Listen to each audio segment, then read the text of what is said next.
dito ako matutulog ngayon sa kotse. Tapos yung trip ko, diba? Sana kayanin ko hanggang umaga. So, night shift si Upa. Tapos, sabi ko, dito ako matutulog sa kotse. So, nasa labas ako ng opisina nila. So, ang dala ko ay water bank. Saka itong binili niya. Electric fan. Nilalagay sa leeg. So, yan. Meron din tong ilaw. Time check. 12 midnight na. Hindi pa rin ako natutulog. Sana makatulog na ako. Alauna na. Gising pa rin ako.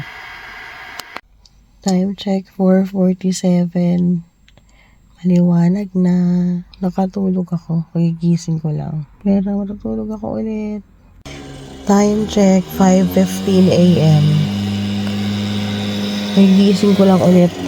So, ang ingay doon. Hindi na ako makatulog. Nakaloka, lalo kang lumapit sa akin yung nagdadamo. Natuloy ako nakatulog ulit. May electric fan ko. May hangin siya dito. Sarap ng tulog ko tapos ang ingay. Mga 30 minutes pa bago yung uwian. Nandito na siya. Uuwi na kami. Parang siya yung natulog. Parang hindi ako.